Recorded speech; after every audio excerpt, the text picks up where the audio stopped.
Hello my dear friends, आप सब कैसे हैं। आई होप आप सब बहुत अच्छे होंगे और अपनी पढ़ाई भी बहुत अच्छी तरीके से कर रहे होंगे। तो चलिए आज हम शुरुआत करने वाले हैं क्लास 12 में फिजिक्स का चैप्टर नंबर 2। उसमें आज हम स्टार्ट करेंगे बिलगित निकाय बिलगित गोलीय चालक की धारिता। ये हम आज करने वाले हैं। आज की क्लास में यही करेंगे कि बिलगित गोलीय चालक की धारिता क्या जो डेरिवेशन है उसका हम जो निगमन है उसका करेंगे निगमन। तो चलिए आज हम देखते हैं उसका निगमन क्या होगा।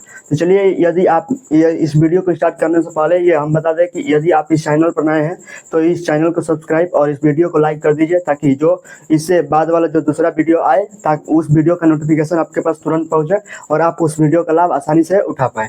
तो चलिए आज हम स्टार्ट करते हैं कि बिलगित गोलीय चालक की धारिता। देखते हैं कि बिलगित गोलीय चालक की धारिता यानी बिलगित गोलीय चालक, पहले ही बोला है क्या बोला है, गोलीय चालक माने कोई गोलीय चालक होगा उसकी धारिता हमें सी की गणना करनी है।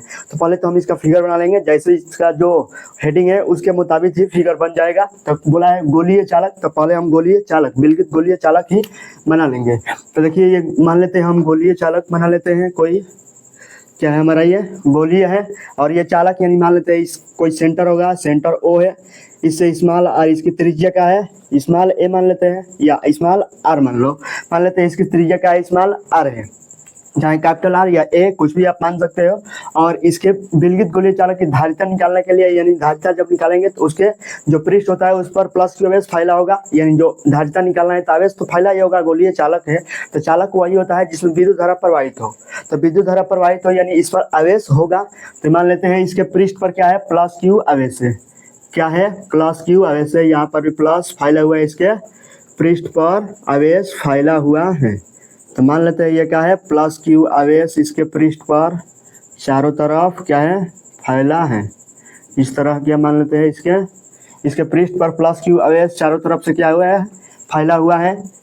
तो हम मान लेंगे कि इसके पृष्ठ केंद्र से इसकी दूरी क्या मान लेंगे, माने है क्या है, आर है। तो ये जो प्लस क्यू आवेश है वो अपने से इलेक्ट्रॉन त्याग करता है ना। तो जब ये इलेक्ट्रॉन त्याग करेगा तो अपने से दूर भागेगा। तो इसे मान लेते हैं ये यहाँ से यहाँ तक चला गया, ये दूर है, ये यहाँ से दूर भाग जाएगा। इसी तरह यहाँ से भी चारों ओर प्लस क्यू आवेश फैला है ना, तो जब चारों तरफ प्लस क्यू आवेश फैला है तो चारों तरफ से इलेक्ट्रॉन तो बाहर निकलेगा ही। तो ये भी मान लेते हैं, यहाँ से भी मान लेंगे इस तरह, यहाँ से भी क्या निकल रहा है, इलेक्ट्रॉन बाहर निकल रहा है। और यहाँ से भी इस तरह हम मान लेंगे, यहाँ से भी क्या निकल रहा है, हमारा इलेक्ट्रॉन बाहर निकल रहा है। तो यहाँ से भी ले लेते हैं, क्या निकलेगा, यहाँ से भी बाहर इलेक्ट्रॉन निकल रहा है और यहाँ से भी इस तरह, यहाँ से भी इलेक्ट्रॉन बाहर निकलेगा। यानी जहाँ जहाँ प्लस क्यू आवेश है सभी की तरफ से जो प्लस क्यू आवेश होता है वहाँ से इलेक्ट्रॉन बाहर निकलता है। तो ये सभी पर क्या है, प्लस क्यू आवेश है, यानी सभी के से क्या निकलेगा, जो इलेक्ट्रॉन है वो बाहर की तरफ निकलेगा। तो ये बाहर निकल रहा है ना, तो बस यही फिगर है। इसी के द्वारा हमें क्या निकालना है, बिलगित गोलीय चालक। माने गोलीय कोई चालक बनानी है, चालक वही होता है जिसमें विद्युत धारा प्रवाहित हो, उसे क्या कहते हैं, चालक कहते हैं। तो कोई बिलगित गोलीय चालक है, इसी की हमें क्या करनी है, धारिता ज्ञात करनी है। तो धारिता ज्ञात करने के लिए देखिए हम इसका पहले जो मानक है उसका लिखेंगे। जो फिगर में दिया था वो हम मानक के रूप में लिख लेते हैं। देखिए फिगर में क्या दिया है कि एक गोलीय चालक दिया है हम बनाए क्या, एक गोलीय चालक, क्योंकि फिगर में जो हेडिंग था वही बोला था कि गोलीय चालक की धारिता ज्ञात करनी है। देखिए गोलीय चालक बना है और उसके पृष्ठ पर क्या है, प्लस क्यू आवेश है। जो प्लस क्यू आवेश होता है अपने से इलेक्ट्रॉन को दूर भागता है। इलेक्ट्रॉन क्या त्याग करता है, इलेक्ट्रॉन का त्याग करता है। तो त्याग करेगा तो इससे दूर भागेगा ना। ये देखिए प्लस क्यू आवेश से सभी क्या भगा है, दूर भगा है। तब इसका माना कि कैसे लिखेंगे, तो देखिए कैसे लिखेंगे कि माना कि स्मॉल आर त्रिज्या का कोई बिलगित गोलीय चालक है। क्या मान लेंगे कि स्मॉल आर त्रिज्या का कोई बिलगित गोलीय चालक है जिसके पृष्ठ पर क्या है, प्लस क्यू आवेश फैला हुआ है। जिसके पृष्ठ पर क्या फैला हुआ है, प्लस क्यू आवेश फैला हुआ है। तो इन आवेशों के कारण उत्पन्न क्या ज्ञात करना है, उत्पन्न धारिता, चालक की जो ये चालक है इसकी धारिता ज्ञात करनी है। बस इसी आवेश के कारण ही हमें क्या ज्ञात करना है, धारिता ज्ञात करनी है। तो बस जो हम माना कि बोले हैं उसी को बस यहाँ पर लिख देना है। माना कि अपने से बनाकर नहीं लिखा जाता है, जो फिगर में दिया है बनाकर हम उसी को लिख देते हैं। जो फिगर में दिया है बस फिगर में जो दिया होता है बस उसी को लिखते हैं। उसमें अगर फिगर में कुछ छूट भी जाता है तो माना कि गलत नहीं होता है, माना कि सही होता है। तो चलिए हम जो माना कि है वो लिख लेते हैं। यहाँ से माना कि क्या हो जाएगा हमारा, तो चलिए यहाँ से देखते हैं कि क्या लिखते हैं माना कि। तो माना कि में लिखेंगे, क्या लिखेंगे, माना कि कोई गोलीय का है, गोलीय चालक है। तो माना कि स्मॉल आर त्रिज्या का, स्मॉल आर त्रिज्या का कोई गोलीय, स्मॉल आर त्रिज्या का कोई गोलीय चालक, मान लेंगे ना स्मॉल आर त्रिज्या का क्या है, कोई गोलीय चालक है जिसके पृष्ठ पर क्या है प्लस क्यू आवेश फैला हुआ है, जिसके पृष्ठ पर प्लस क्यू आवेश क्या है, फैला है। इस तरह लिख लेंगे ना, जिसके पृष्ठ पर क्या है प्लस क्यू आवेश फैला है। तो इस गोले के धारिता कैपिटल सी की गणना करनी है, सीधा इस तरह लिख लेंगे। तो तब क्या लिख लेंगे, तब गोले की धारिता कैपिटल सी की गणना क्या करना है, कैपिटल सी की गणना करना है। इस तरह हम इसको लिख लेंगे, क्या करना है, कैपिटल सी की गणना करना है। तो चलिए इस तरह माना कि बस छोटा है, जो फिगर में दिया है माना कि वही लिखते हैं, माना कि अपने से बनाकर जो फिगर में दिया होता है उसी को लिख देते हैं। देखिए माना कि स्मॉल आर त्रिज्या का कोई गोलीय चालक है जिसके पृष्ठ पर क्या फैला हुआ है, प्लस क्यू आवेश फैला हुआ है। देखिए ये क्या है, खोखला गोला है, जो बंद गोला नहीं है, ये क्या है, खोखला गोला है। यानी जो खोखला गोला होता है उसके पृष्ठ पर ही आवेश फैला होता है, और जो ठोस गोला होता है उसके जो अंदर होता है वो चारों तरफ आवेश स्थित होता है। तो ये तो समझ में आया क्या है, खोखला गोला है, इसलिए इसके पृष्ठ पर आवेश फैला हुआ है। यानी बोला है ये गोलीय चालक, यानी खोखला ही गोला होगा। इस तरह मान लेते हैं ये खोखला गोला है और इसके पृष्ठ पर क्या है, प्लस क्यू आवेश फैला हुआ है। तो बस यही लिखे है, स्मॉल आर त्रिज्या का कोई गोलीय चालक जिसके पृष्ठ पर प्लस क्यू आवेश फैला है। तब गोले की धारिता सी की गणना करनी है। तो प्लस क्यू आवेश जो फैला है उसी के कारण हमें क्या करना है, धारिता सी की गणना करनी है। तो चलिए हम यहाँ से माना कि तो आसानी से लिख लेंगे। अब चलिए इसके आगे क्या चलेंगे, अब इसके आगे किसी भी डेरिवेशन को करने से पहले किसी सूत्र की हेल्प लिया जाता है, तभी हम उस डेरिवेशन को आसानी से कर पाते हैं, अन्यथा उस डेरिवेशन को तो कर ही नहीं पाएंगे। तो चलिए इसमें भी किसी सूत्र की हेल्प लेंगे। तो देखिए कौन सा सूत्र का उपयोग होगा, तो देखिए यहाँ से देखिए ये कोई बिंदु है और यहाँ पर कोई प्लस क्यू आवेश है, यानी बिंदु आवेश के कारण उत्पन्न विद्युत विभव वाला था सूत्र एक पढ़े है ना, कि विद्युत विभव क्या होता है, कि किसी बिंदु आवेश के कारण उत्पन्न विद्युत विभव V बराबर क्या होता है 1/4 पाई एप्सिलॉन नॉट इनटू Q बटे R होता है। बस यही होता है कि किसी बिंदु आवेश के कारण उत्पन्न विद्युत विभव। तो ये हम लिखेंगे, क्या लिखेंगे कि V बराबर क्या होता है 1/4 पाई एप्सिलॉन नॉट इनटू Q बटे में R। हम यहाँ से लिख लेंगे V नो डाइट, इसको लिख सकते हैं, या हम जानते हैं कि, या हम क्या करते हैं, या हम जानते हैं, या इसको हटा देंगे कि हम तो बता ही रहे ना। क्या लिख लेंगे यहाँ से, किसी बिंदु आवेश के कारण, यह बिंदु आवेश है, यानी वो क्या है, एक बिंदु आवेश है, इसे स्मॉल आर दूरी पर यहाँ पर प्लस क्यू आवेश है। ये कोई बिंदु है, इसे स्मॉल आर दूरी पर एक आवेश है, उसी आवेश के कारण हमें क्या निकालना है, धारिता ज्ञात करना है। तो किसी बिंदु आवेश के कारण उत्पन्न विद्युत विभव, ये हम सूत्र पढ़े कि किसी बिंदु आवेश के कारण उत्पन्न विद्युत विभव कैपिटल V क्या होता है। तो चलिए हम यहाँ से इसी सूत्र का उपयोग कर लेंगे। क्यों इसकी क्या करेंगे, क्योंकि यहाँ पर बोला है ना कि स्मॉल आर दूरी पर एक आवेश है, तो ये इस सूत्र का हमें पता चल रहा है कि इसी सूत्र का यहाँ पर उपयोग हो सकेगा, अन्यथा कोई सूत्र यहाँ पर दिखाई भी नहीं दे रहा है। यहाँ पर कोई सूत्र नहीं लग सकता है, यही सूत्र लगेगा कि किसी बिंदु, ये बिंदु है, बिंदु आवेश के कारण उत्पन्न विद्युत विभव, यानी यही सूत्र लगेगा यहाँ से। तो यह सूत्र का उपयोग हम कर लिए। और चलिए इसके आगे चलेंगे तो क्या आ जाएगा, हमें धारिता निकालना है। तो धारिता और विभव में संबंध क्या होता है, देखिए हम पढ़े हैं, चूंकि क्या होता है धारिता और विभव में संबंध, चूंकि क्या लिख लेंगे V बराबर Q बाई C होता है ना, यही ना होता है, Q C बराबर Q बटा V होता है, तो V बराबर Q बाई C हो जाएगा।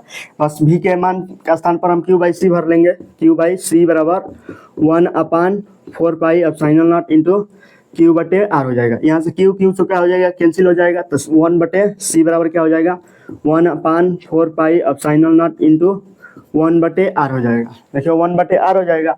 अब इसको पलट देंगे तो क्या हो जाएगा, C बराबर 4 pi epsilon not into small r हो जाएगा। बस इसी सूत्र का तो उपयोग करना है। वैसे हम यही सूत्र का ज्ञात करना है कि किसी गोलीय चालक की धारिता, बेलगित गोलीय चालक की धारिता क्या होती है, C बराबर 4 pi epsilon not into small r हो जाएगा। जो गोले की त्रिज्या जब कैपिटल R मानेंगे तो यहाँ पर कैपिटल R रखेंगे, क्योंकि त्रिज्या कैपिटल R है ना, स्मॉल r है, इसलिए स्मॉल r रखें। अगर कैपिटल मान देंगे तो कैपिटल रखेंगे, स्मॉल मानेंगे तो स्मॉल रखेंगे, ए मानेंगे तो ए रखेंगे। यहाँ पर जो मानेंगे त्रिज्या उसी का मान यहाँ पर पुट कर देंगे। इस तरह हम स्मॉल आर माने हैं इसलिए स्मॉल आर रखेंगे। तो क्या हो जाएगा, विलगित गोलीय चालक की धारिता C बराबर 4 pi epsilon not into small R होता है। और देखिए इसको, ये तो मान लीजिए वायु में रखा हुआ है और मान लीजिए वायु से हटाकर इसे किसी और माध्यम में रखा जाता है। किसी और माध्यम में रखेंगे तो क्या हो जाएगा कि उसका परावैद्युतांक जो होता है माध्यम दूसरे माध्यम का परावैद्युतांक अलग अलग होता है। तो इसलिए इसको मान लीजिए किसी अन्य माध्यम में रखेंगे तो क्या हो जाएगा, परावैद्युतांक के में रखने, इस पूरे निकाय को किसी परावैद्युत माध्यम के में रखने पर, तो लिख लेंगे इस पूरे निकाय को क्या लिख लेंगे, पूरे निकाय को परावैद्युत माध्यम किसमें रखने का, परावैद्युत माध्यम के में रखने पर। तो जब के में रखेंगे तो क्या हो जाएगा, C बराबर 4 pi epsilon not into small R into के से क्या कर देंगे, इसको मल्टीप्लाई कर देंगे। तो इस तरह हो जाएगा ना, C बराबर 4 pi epsilon not into R into क्या हो जाएगा, के हो जाएगा। इस तरह हम ये निकालेंगे किसी माध्यम में रखने पर इसका परावैद्युतांक के का क्या होता है, जो धारिता होती है उसके क्या होता है, समानुपाती होता है। इस तरह हम यहाँ से आसानी से निकाल सकते हैं। तो चलिए यहाँ पर तो ये पता होगा कि 4 पाई तो एक अचर नियतांक है ना, और एप्सिलॉन नॉट निर्वात या वायु में क्या है, विद्युतशीलता है। और अब आर स्मॉल आर क्या है, स्मॉल आर विलगित गोलीय चालक की क्या है, त्रिज्या है।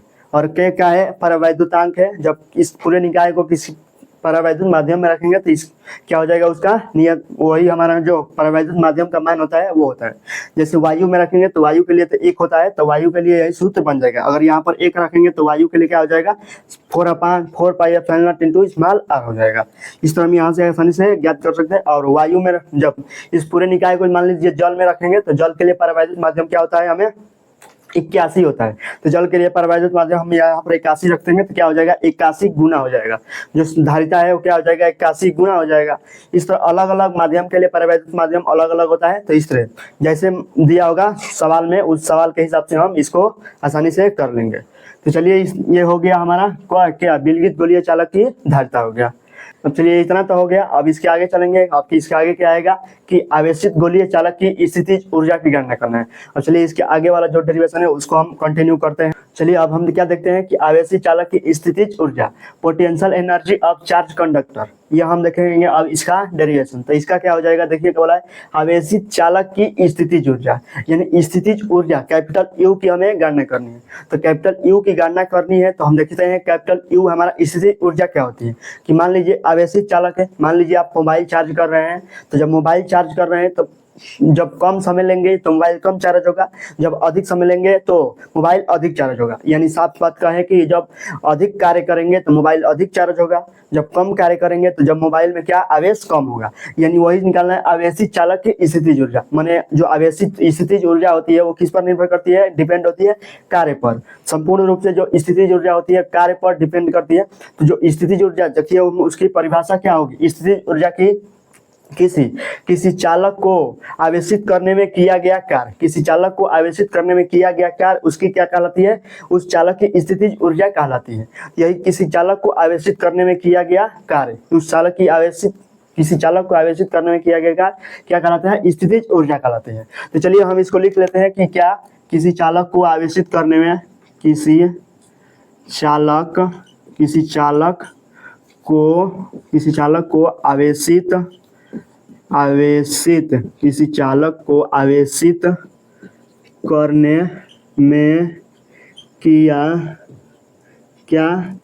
में किसी चालक को आवेशित करने में किया गया कार्य क्या कहलाता है, उस चालक की स्थितिज ऊर्जा कहलाती है। क्या कहलाती है हमें,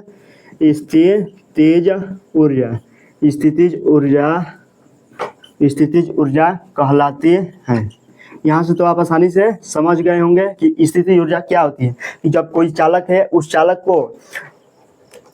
को आवेशित करने में जो कार्य होता है वही हमें क्या होता है, स्थितिज ऊर्जा प्राप्त होती है। यानी संपूर्ण रूप से कह सकते हैं कि जो कार्य होता है स्थितिज ऊर्जा के ही बराबर होता है। तो जो कार्य करेंगे वही हमारे क्या होगी, स्थितिज ऊर्जा होगी। तो कार्य बराबर क्या होता है, स्थितिज ऊर्जा होगी। अब इसके आगे चलेंगे तो क्या लिखेंगे हम, कि माना कि क्या है, कोई आवेशी चालक है, आवेश कोई चालक की आवेश क्या है, क्यू है। मान लेंगे कि कोई आवेश है, उसका चालक क्या है, आवेश क्या है, क्यू है, और उस पर उसकी जो धारिता है वो सी है। तब हमें विद्युत विभव क्या प्राप्त होता है, V बराबर क्यू बाई सी प्राप्त होता है। यही ना प्राप्त होता है कि मान लें कि कोई आवेशी चालक है, उसका आवेश क्यू है और उसकी जो धारिता है वो सी है, तो आवेशी चालक की धारिता सी है, तब हमें विद्युत विभव V बराबर क्यू बाई सी प्राप्त होता है। तो ये लिखेंगे हम, माना कि कोई आवेशी चालक है, क्या लिखेंगे, माना कोई आवेशित चालक, माना कोई आवेशित चालक जिसकी धारिता क्या है, जिसकी धारिता सी और आवेश मान लेंगे, और जिसकी धारिता सी और आवेश क्या है, आवेश क्यू है, तब विद्युत विभव क्या प्राप्त हो जाएगा, विद्युत विभव V बराबर क्या प्राप्त होगा, V बराबर क्यू बाई सी प्राप्त होता है। यही ना विद्युत विभव और आवेश धारिता में यही संबंध होता है कि जब कोई आवेशी चालक हो, उसकी धारिता सी हो और उसका जो आवेश हो वो क्यू हो, तो उसमें जो विद्युत विभव होता है V बराबर क्यू बाई सी होता है।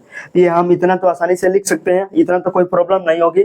ये बस इसकी जो स्थितिज ऊर्जा होती है वो कार्य के बराबर होती है, बस यहाँ से यही हम सिद्ध किए हैं। तो चलिए वो हम वही इसी जो ये हम स्थितिज ऊर्जा का जो फिर लिखे हैं परिभाषा, उसी से हम क्या लिखेंगे, इसका निगमन करेंगे। तो जो आवेशी चालक स्थितिज ऊर्जा होती है कार्य के बराबर होती है, तो हम मान लेंगे क्या है, चूंकि क्या है, कार्य बराबर यू हो जाएगा। यही ना होगा, कार्य बराबर स्थितिज ऊर्जा होती है, तो कार्य बराबर क्या हो जाएगा, V इंटू क्या हो जाता है, Q हो जाता है। V इंटू क्यू, आवेश विद्युत विभव इंटू आवेश के गुणनफल को हम क्या बोलते हैं, कार्य बोलते हैं। देखिए इसको आसानी से निकाल सकते हैं कि दो आवेशी चालक स्थितिज ऊर्जा U क्या पढ़े हैं, हम U पढ़े हैं ना, वहां से हम बताते रहे इसको कैसे याद रखना है।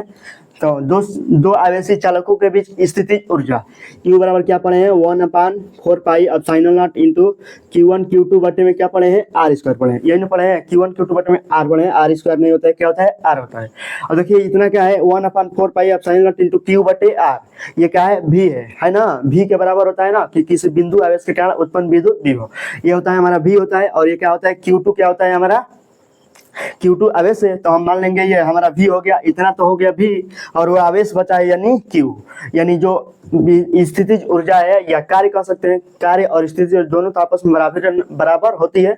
यहाँ से कार्य बराबर मान लेंगे, इसको कार्य मान लेंगे या स्थितिज ऊर्जा मान लेंगे, इसमें कोई अंतर नहीं है क्योंकि कार्य और स्थितिज ऊर्जा आपस में बराबर होती है। तो देखिए इसके पूरे को क्या बोल लेंगे, V बोल लेंगे, और इस जो आवेश बचा है उसको क्या मान लेंगे, Q मान लेंगे। तो इस तरह कार्य बराबर क्या होता है, आवेश इंटू विद्युत विभव होता है। इस तरह हम इसको आसानी से कर सकते हैं।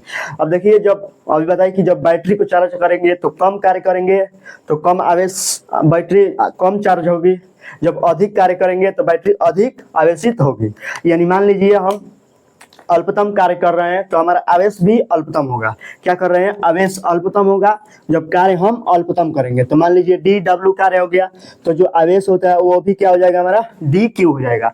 जब कार्य अल्पतम करेंगे तो आवेश भी अल्पतम होगा। तो इस तरह हम जब कार्य अल्पतम किए हैं तो आवेश भी हमारा क्या हो गया, अल्पतम हो गया। अब आगे क्या लिखेंगे कि DW V बराबर क्या होता है, हम अभी निकाले हैं कि V बराबर क्या होता है, Q बाई सी होता है। बस यहाँ से यही निकाले हैं क्या, Q बाई सी। तो यहाँ पर रख लेंगे Q बाई सी इंटू क्या हो जाएगा, DQ हो जाएगा। और देखिए ये तो अल्पतम कार्य है ना, अल्पतम कार्य के लिए अल्पतम आवेश है, तो हमें क्या करना है, संपूर्ण कार्य निकालेंगे। तो संपूर्ण कार्य के लिए आवेश संपूर्ण होगा ना, तो संपूर्ण कार्य निकालने के लिए क्या करते हैं, जब कोई भी अल्पतम हो और उसको संपूर्ण बनाना हो तो उसको क्या करते हैं, समाकलन करते हैं। तो इसको भी क्या करेंगे, समाकलन करेंगे, तो हमारा क्या बन जाएगा, संपूर्ण बन जाएगा। तो करेंगे क्या, संपूर्ण कार्य के लिए क्या लिखेंगे यहाँ पर, संपूर्ण कार्य के लिए। तो संपूर्ण कार्य के लिए क्या हो जाएगा, इसको समाकलन कर देंगे।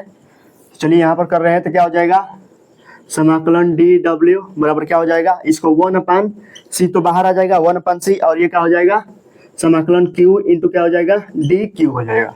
इस तरह लिख सकते हैं ना, 1/c तो बाहर आ जाएगा, यहाँ से 1/c बाहर, और ये Q बचा, Q और DQ हो गया। यानी इसको समाकलन कर देंगे। तो देखिए जो जिसके सापेक्ष समाकलन करते हैं अगर वो ना हो, मान लीजिए x के सापेक्ष कर रहे हैं, मान लीजिए x के सापेक्ष क्या कर रहे हैं, इस तरह दिया हो dx केवल दिया हो, यानी x के सापेक्ष समाकलन, यानी इसके पास में कोई ना दिया हो तो इसका मान क्या हो जाता है, सीधे x लिख देते हैं। अगर यहाँ पर x के सापेक्ष मान लीजिए x स्क्वायर का बोला है, x के सापेक्ष x स्क्वायर का समाकलन कीजिए, तो क्या लिख लेंगे, इसको x के पावर में 2 में 1 घटा बढ़ा देंगे, 1 जोड़ देंगे और उसी जो घात है उसका उसी से डिवाइड कर देंगे, यानी इसमें 2 में 1 जोड़ देंगे, इसको 2 में 1 जोड़ देंगे और बटे 2 + 1 कर देंगे, जो घात है इसमें इसी से क्या करते हैं, डिवाइड कर देते हैं, तो क्या हो जाता है, x³ बटे 3 हो जाएगा। तो इस तरह हम जो यहाँ पर x के सापेक्ष यानी जिसके सापेक्ष कहेगा वो अगर रहेगा तो उसके घात में 1 जोड़ के और उससे उसी घात से हम क्या कर देंगे, डिवाइड कर देंगे। अगर x के सापेक्ष कर रहे हैं, अगर कोई नहीं है, जिसके सापेक्ष कर रहे हैं अगर वो नहीं है तो वहां पर सीधे जो जिसके सापेक्ष करेंगे वही हमारा मान हो जाएगा। इस तरह तो यहाँ से समझ गए होंगे। तो यानी w के सापेक्ष यानी किसका करना है, यानी w के सापेक्ष w हो जाएगा इसका।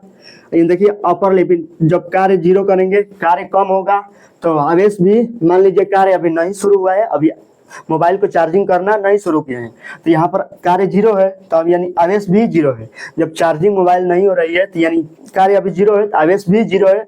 अब क्या, जब कार्य W करेंगे यानी मान लीजिए कार्य W है तो आवेश भी क्या हो जाएगा, हमारा Q प्राप्त हो जाएगा। जब आवेश Q कार्य करेंगे तो आवेश तो होगा ही ना, मोबाइल को जब चार्ज में लगाएंगे तो कुछ कार्य होगा, जब कुछ कार्य होता है उस पर आवेश एकत्रित होगा तो वही हमारा क्या है, आवेश होता है।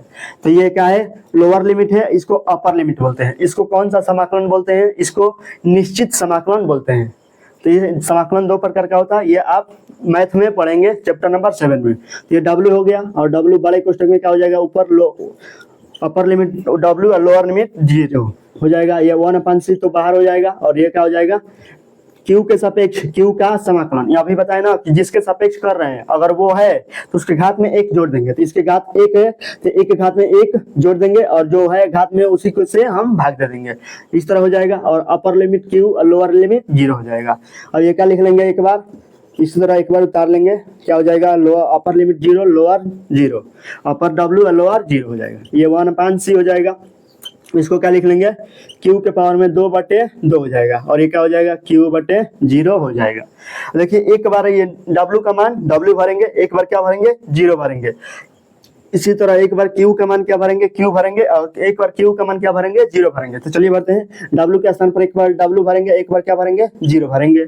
और इसी तरह 1/c और Q के स्थान पर एक बार Q भरेंगे तो क्या हो जाएगा, Q²/2 और माइनस, और क्या भरेंगे, एक बार Q के स्थान पर 0 तो यानी 0²/2 हो जाएगा। इस तरह हम आसानी से इसको भर सकते हैं यहाँ से। तो कार्य बराबर W बराबर क्या हो जाएगा, 1/c 1/c इंटू क्या हो जाएगा, Q²/2 है ना, होगा Q²/2 हो जाएगा। क्योंकि यहाँ पर जो है ये इसको 0 हो जाएगा तो 0 से भाग देंगे, 2 में 0 से भाग देंगे तो 0 ही हो जाएगा, इसलिए ये हट गया, 0 हो गया। और यहाँ पर क्या हो जाएगा, 1/c Q²/2 हो गया। और देखिए W बराबर क्या निकाल लेंगे, ये 1/2 हो जाएगा, 1/2 हो जाएगा। अब इसको क्या लिख सकते हैं, 1/2 और ये क्या हो जाएगा, C तो हर में ना, तो C तो हर में ही रहेगा क्योंकि यहाँ पर क्या है, C हर में था, तो यहाँ पर रहन देंगे तो क्या हो जाएगा, Q²/C हो जाएगा। यही ना होगा, Q²/C, आइए हाफ बाहर आ गया, Q²/C आ गया। अब देखिए Q बराबर क्या पढ़े हैं, C भी पढ़े हैं, यही ना पढ़े हैं, Q बराबर क्या होता है, C भी पढ़े हैं। आवेश और विद्युत विभव में संधारित्र की धारिता और विद्युत विभव में संबंध पढ़े। क्या पढ़े हैं, आवेश जो होता है Q बराबर, चूंकि Q बराबर क्या होता है, C × V होता है, यही ना होता है, C × V होता है। तो चलिए हम इसका मान यहाँ पर पुट कर लेंगे तो क्या हो जाएगा, 1/2 Q², और यहाँ पर Q के स्थान पर C में भरेंगे, क्या भरेंगे, C² हो जाएगा और V² बटे में क्या हो जाएगा, C। एक C कट जाएगा तो क्या बच जाएगा, एक C यहाँ से कट जाएगा तो W बराबर क्या हो जाएगा, यहाँ से 1/2 CV², एक C कट गया ना तो क्या बच जाएगा, CV²। हमारा मोस्ट इंपोर्टेंट फार्मूला यही है, क्या, W बराबर ½ CV²। ये सबसे मोस्ट इंपोर्टेंट फार्मूला है, याद रख लीजिएगा। ये पेपर में हो सकता है, आ सकता है, हो सकता है कि आ जाए पेपर में, क्योंकि ये सबसे most important formula chapter number 2 का है। तो क्या है कि W बराबर ½ CV² है। ये क्या है, आवेशित चालक की स्थितिज ऊर्जा है। जब कोई चालक क्या है, आवेशित हो रहा हो, जब आवेशित हो रहा हो तो वही क्या है, हमारा कार्य, जो कार्य या स्थितिज ऊर्जा की गणना करनी है ना, तो इसको स्थितिज ऊर्जा W बराबर क्या होता है, U होता है। यहाँ पर लिख चुके हैं कि जो कार्य होता है वो W बराबर होता है। तो जो हो जाए U बराबर क्या हो जाएगा, ½ सी भी स्क्वायर हो जाएगा। तो ये हमारा हो जाएगा। इस तरह हम इसको भी जो कार्य वही है कार्य को भी प्रूफ कर सकते हैं और स्थितिज ऊर्जा को भी यहाँ से प्रूफ कर सकते हैं। यहाँ से तो ये पता होगा कि यू क्या है स्थितिज ऊर्जा और सी क्या है संधारित्र की जो संधारित्र है चालक को आवेशित कर रहे हैं वो क्या है उसकी धारिता है और भी क्या है विद्युत विभव है। धारिता का मात्रक फैराडे होता है और विद्युत विभव भी बराबर क्या होता है W/Q0। तो वहां से आप आसानी से जूल प्रति कूलम इसका मात्रक निकाल सकते हैं। अब यहाँ से स्थितिज ऊर्जा का मात्रक तो जूल पता ही है, यहाँ से इस तरह हम आसानी से इसको कर सकते हैं। और यहाँ से इसका मात्रक भी निकालेंगे तो यू क्या है स्थितिज ऊर्जा है, तो स्थितिज ऊर्जा का मात्रक 1/2 पर तो मात्रक नहीं होता है। और यहाँ से सी का मात्रक निकालेंगे तो सी का मात्रक फैराडे होता है और ये भी का मात्रक अभी बताए जूल प्रति कूलम यानी जूल के स्क्वायर प्रति कूलम के स्क्वायर हो जाएगा। तो यहाँ से इसका IS पद्धति में SI पद्धति में मात्रक आसानी से निकाल सकते हैं। तो चलिए इस तरह ये भी फॉर्म इस डेरिवेशन को भी हम आसानी से हल कर सकते हैं, कोई भी इसमें प्रॉब्लम नहीं होगा। अगर कोई भी फिर भी कोई प्रॉब्लम होता है तो आप आसानी से कमेंट में पूछ सकते हैं। तो चलिए इतना आज के लिए इतना ही रहने देते हैं, फिर मिलते हैं नेक्स्ट वीडियो में, तब तक के लिए जय हिंद।